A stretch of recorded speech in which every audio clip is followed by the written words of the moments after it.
Good morning, each and everyone out there. And I almost said Radio Land. I'm always tempted to say Radio Land. I don't know, maybe, I have an urging to become a radio disc jockey. I don't know. But hey, it's always great to be able to connect with you. It is the best day of the week, as I always say. It's Wednesday, hump day. And it doesn't matter how we started the week, here we are getting ready to get over the hump and finish the week strong.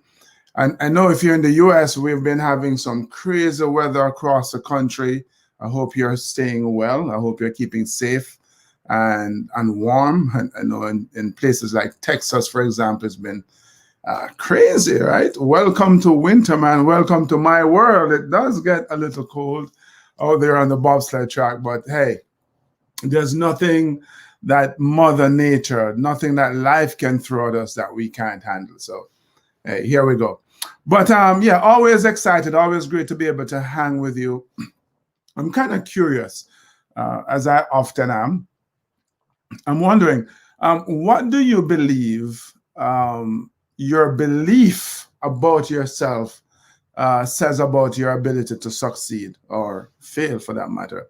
What do you believe your belief about yourself? How do you think it impacts your ability to succeed? They say that our potential is unlimited. And if that is true, and I happen to believe it is true, that our potential is unlimited. And so if you believe that as well, the question is, what do you think you could possibly accomplish in a few years if you really went at it, right? If you really worked, if you really toiled, if you were passionate and you just, you trained, you studied, you did whatever, what do you think you could accomplish? Part of this keep on pushing philosophy is a curiosity about what it is you could possibly accomplish if you just went for it, right? Because our potential is so vast. And what I'm really speaking about here, friends, is this idea of mindset, right? And the role it plays, the fact that it plays a significant role, in fact, in determining our success. So the question you might have naturally is, what is mindset and perhaps why does it matter, which is what we're talking about this morning. Why does mindset matter? Or in fact, I'm not even asking that, I'm stating that mindset matters, right? Mindset is a belief that directs the way we handle situations. It directs the way we perceive the situations, circumstances that we find ourselves in, and hence how we end up dealing with them, right? And so our mindset, because of how we perceive the situations that we find ourselves in, can help us to spot opportunities where others may not see opportunities. And on the flip side, our mindset can trap us into a cycle of this kind of a self-defeating cycle. So you hear, for example, people talk about having an abundance mindset versus a scarcity mindset, right? Someone with an abundance mindset naturally believes that there's just enough, more than enough resources out there for everyone in the world. These resources will never run out. They'll just kind of replenish themselves, and everybody is able to have access to these resources.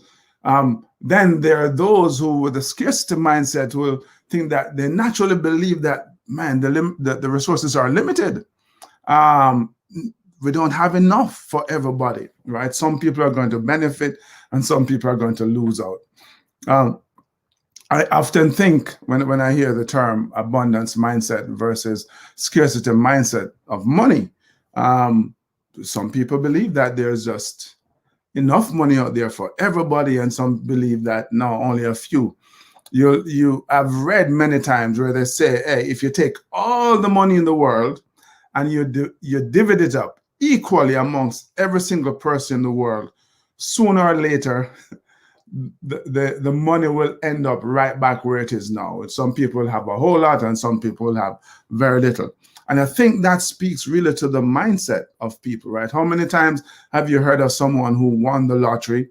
They're overnight millionaires, and then in short order, they're broke again, right? Again, it comes down to the mindset, right? They didn't have that millionaire mindset. They had that scarcity mindset. And so they, because of their belief, will always behave in a way that reflects our beliefs, right? And so because of their beliefs, they eventually work themselves back into poverty, as it were. So this morning, I want to focus on two different kinds of mindset, what we call fixed mindset and a growth mindset. And let me, sorry for my friends over there on IG, I'm going to reach for my banners here. So a fixed mindset, people with a fixed mindset, they believe that they are born with a certain amount of skill and intelligence and knowledge and what have you. And that's it. That's their ceiling. There's no matter what they do, there's no way they could ever improve on it, you know. And so hopefully that's not how you think, right? Because there are people who think that this is the level of intelligence or IQ, this is a ceiling on my abilities and my talent, and then there's nothing I can do about it. And so they live, quite frankly, very mediocre lives because they, if there's nothing you can do to improve yourself, well, why would you even try, right? The converse of that then would be those people with a growth mindset. And they are the ones then who believe that, man, my skills, I can always learn new things. I can always grow. I can always develop. I can always improve my skills, add to my skills, and so they continue to grow. Needless to say, we develop our mindset. We start developing our mindset from a very early age, right? When we're young kids, based on the environment in which we find ourselves in, and even in school as well, right? Carol Dweck, professor at Stanford University, she did a study on mindset, and she actually worked with kids. And one of the things that she discovered was that kids who were smart and were told how smart they were, and that was it, they weren't necessarily encouraged to work hard, just told they were smart, and they were naturally smart. They learned things really quickly. Those kids were prone to develop a fixed mindset. And this is how she discovered it. She gave a bunch of kids some problems to solve, and they solve them, and then they go, hey, she goes, would you like to do these very same problems again, or would you like another set of problems that are a little bit more difficult? Those who were really smart and always got things right opted to do the test over, because that validated their intelligence, right? And so she concluded those kids were of a fixed mindset, versus the others who were like, yeah, bring on a challenge. I want to take on a new challenge. I don't mind if I don't get it all right, right? Growth mindset. And so the conclusion here, my friends, is whether you are, regardless of how old you are as a kid, whether you're in kindergarten or you're middle-aged, like I am, if you are not willing to take chances, if you're happy to sit in your comfort zone, it means that you have a fixed mindset. If you're open to taking challenges, if you're open to, quite frankly, even get embarrassed because you failed miserably, then it means that you have a growth mindset. And as I have thought about and read about this topic, I realized that, I believe I have a growth mindset. I don't think I always had one. Certainly there are areas in my life, and perhaps there still are areas in my life where I approach it with a fixed mindset. I'm not 100% sure. I need to do some more introspective work on that. But I believe, I know I have a growth mindset, because I have no issues stepping out of my comfort zone and trying new things. And that's a challenge, I think, for all of us, right?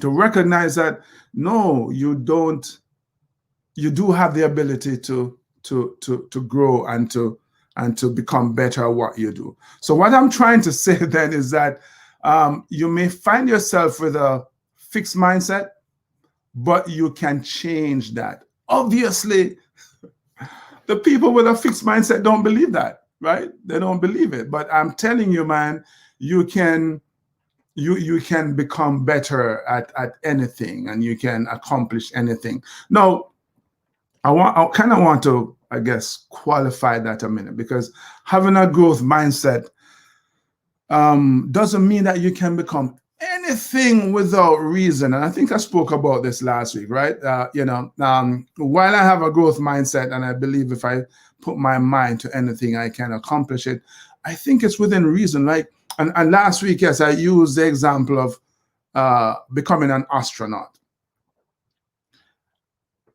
Could I, if I really tried and put the effort in, eventually, I don't know how long it would take, become an astronaut? It is entirely possible, because I really believe that our potential is unlimited, it's limitless. But as we would say on the street, for real, it's not going to happen. You know why? I have absolutely no interest in going out of space, like zero interest in going out of space. So I would not commit. I would not do the work. I would not put the effort in to gain the knowledge and the skills that would be necessary for me to go out of space. There is a kind of a new movement being born now, where if you have, I don't know, I think it's $50 million, you can plunk it down on a table, and they strap you in a rocket and send you out of space. If I had $1 trillion, I would not spend $50 million on that to go out of space. I have zero interest. So yes, you can become, as Armo said, be all you can be. You can do anything you want when you have a growth mindset, but it has to be something that you're really interested in. It has to be something that's on your heart. It has to be something that you're passionate about. So this thing about a growth mindset and becoming all that you can be is really about living up to your potential. We started the conversation with that, right? Your potential. So success is always a very personal thing. So what it is that you believe you could, possibly accomplish. If you're curious enough and you did the work, what could you possibly accomplish? So yes, you can change your mindset, and I want to share 4 ideas on how I believe you can go about changing your mindset. And the first thing is that you have to acknowledge and embrace the imperfections.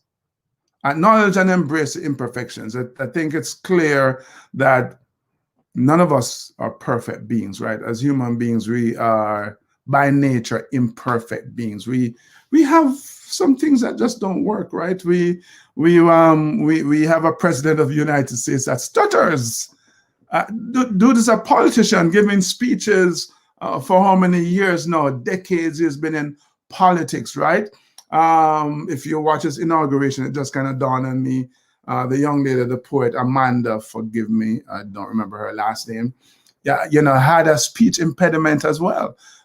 There are just tons and tons of people who have issues.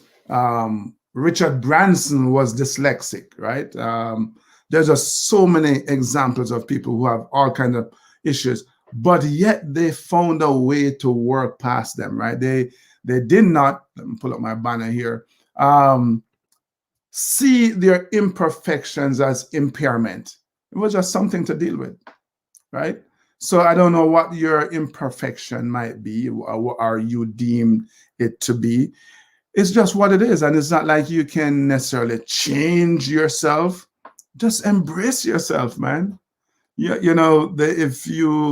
good book says you're fearfully and wonderfully made. Just embrace yourself. Embrace and acknowledge imperfections. Stop seeing them as impairments and get to it, right? Number 2, view challenges as opportunities, right? We have to learn to view our challenges as opportunities. People with a growth mindset relish the opportunities for self-improvement. How do you self-improve? How do you grow? How do you accomplish new things? It ain't by sitting where you are. It isn't by holding on to the skill set and the knowledge that you currently have. The skills and the knowledge and the experience that you have right now bring you, or has brought you, to where you are. It's not going to bring you further, especially in a world that is changing as quickly as it is now, right? New knowledge is being new facts are being discovered, and new knowledge is being created, and people are absorbing that knowledge every single day, pushing them forward. If you choose to stay where you are, man, you're going to be so far behind. Yeah, you'll foolishly think you're in first place. So you have to see these challenges that appear as opportunities, man, because it is through the effort that you become skilled, yes, but your challenge, when you embrace challenge, when you step out of your comfort zone, you now have an opportunity to develop more of your own potential for greatness. And that's what it comes down to, right? Your potential for greatness. So yeah, view challenges as opportunities.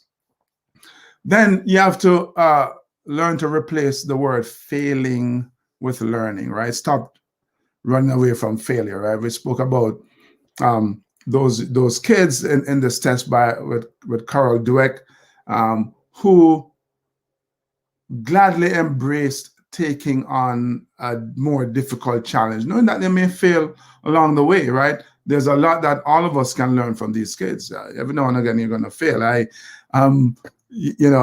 do these talks all over the world, huge audiences at times, and I ask about people who have failed, and I ask them to put their hands up. How many people have failed and felt like a loser? And there are some people who have their hands up, me included. And I ask, how many of you have ever failed and felt like a loser on national TV, on international TV? And usually my hand is the only hand that's up. Yes, If you remember that crash from 1988, man, that was a massive failure on international TV. But I'm still alive telling the tale. Failure or our inability to hit the mark that we have set for ourselves, whatever that mark is really just an opportunity to learn, man.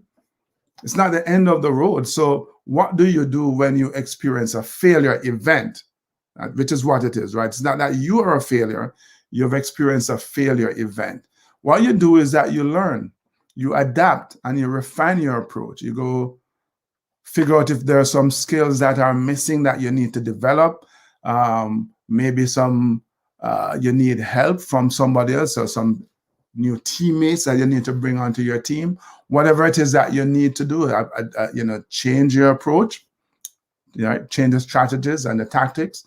Whatever it is that you need to do, you do. So you're learning. So the failure event must always become a learning event so you can move forward. So that's number 3. And number 4, value the process over the final result, right? Value the process over the final results. When I just started bobsledding, my driver and I would argue all the time. I was a brakeman at the time. I would argue all the time because he wanted to go faster and faster and faster, which, of course, there's nothing wrong with that. But I would say, dude, learn the lines. And what do I mean by that?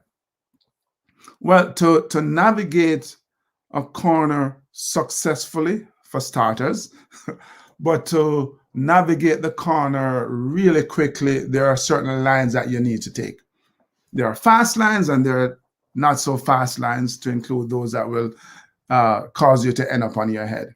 And so that was my encouragement to him, right? We could push as fast as we want and hit every wall on the track and not get a fast time because you don't know the lines. And so that was my thing. Let's stop. The end result will take care of itself if you learn the process. And so my challenge to you is to value the process, right? Learn to enjoy the process. Learn to enjoy learning. Yeah.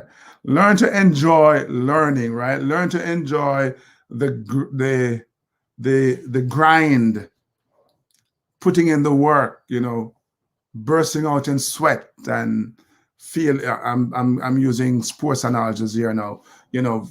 Having the aching muscles. Learn to value sitting up and studying at nights, whatever it is that you need to do. Because I promise you, when you put the work in, you will get the results.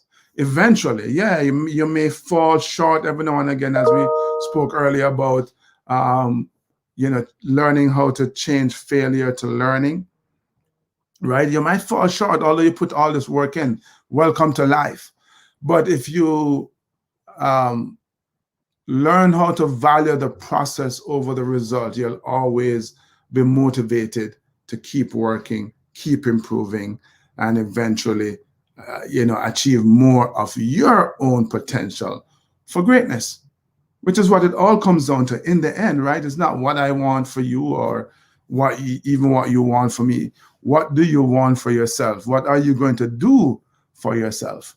People with a growth mindset, as opposed to a fixed mindset, are curious about what it is that they could possibly do for themselves. What can they accomplish in their lifetime? And the benefit of that is that as you strive to accomplish all that you can for yourself, you are at the same time inspiring other people to do the same. All right. So, man, so great to have you guys tuning in, all my friends over there on IG, too many to mention. And of course, over here as well, it's Facebook and YouTube. Guys from Portmore and Sandra, thank you so much for tuning in as well. Hey, looking forward to connecting with you next week. I want to encourage you to check out my YouTube channel, man. I have a podcast there with some amazing guests. YouTube.com/keep on pushing always. Keep on pushing always on YouTube. Come over, check out some of the videos, subscribe, and you'll get the videos as soon as we post them. And of course, don't forget to leave a comment on the videos as well. Looking forward to connecting with you next week. Come on back, bring a friend, right? And hey, if you are watching the recording, don't be shy about leaving a comment either, and join us when you can next week. Until then, my friends, as I always say, you know the deal. You know what you must do. Keep on pushing, baby. Right, Murray? Keep on pushing.